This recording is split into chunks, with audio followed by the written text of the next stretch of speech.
အာမက်တရားလုံးမရှိတော့တာက United အတွက်တကယ်ပဲဘယ်လောက်အထိထိခိုက်နိုင်တယ်လဲအားလုံးပဲမင်္ဂလာပါခင်ဗျကျွန်တော်ရဲ့ United Vibe Channel ကနေပြီးတော့ပြန်လည်ကြိုဆိုလိုက်ပါတယ်အာမက်တရားလုံးဟာ training မှာခြေကျွမ်းတရားရရှိခဲ့တာကြောင့်အသင်းရဲ့ပထမဆုံးပွဲမှာမပါနိုင်ခဲ့သလို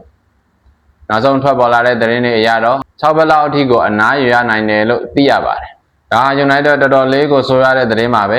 ဘာကြောင့်လဲဆိုတော့ OCD နဲ့ပွဲမှာ United ကဘောလုံးပိုင်ဆိုင်မှု92%အထိရှိခဲ့ပေမဲ့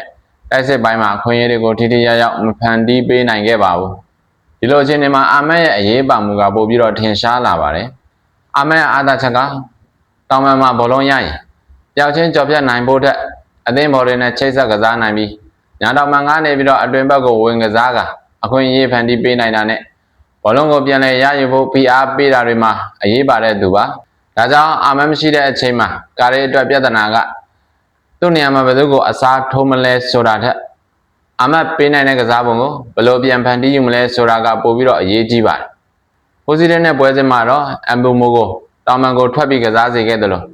လူငယ်ကစားသမားတွေအတွက်လည်းအခွင့်အရေးကတော့ပိုရလာနိုင်ခြေရှိပါတယ်။ဒါပေမဲ့လည်းဒါဒီအစမှရင်အာမက်လိုအရေးပါတဲ့တိုက်စစ်ကစားသမားတယောက်ကိုရတဲ့ဘက်အတော်ကြာဆုံးရှုံးရတာက United အတွက်တော့တေချာပေါက်ထိခိုက်မှုကြီးတစ်ခုဖြစ်ပါတယ်။နောက်လာမဲ့ပွဲစဉ်တွေမှာတိုက်စစ်ပိုင်းကိုပုံမကောင်းလာဖို့အတွက်လိုအပ်နေတဲ့အချိန်မှာပဲအာမက်မရှိတာကပို့ပြီးတော့စိုးရင်စရာဖြစ်လာပါတယ်။ဒါပေမဲ့လည်းဒီနေရာမှာကာရီအတွက်အခွင့်အရေးတစ်ခုလည်းရှိနေပါသေးတယ်။အာမက်ကွင်းနဲ့ပြန်မလာခင်အချိန်အတွင်း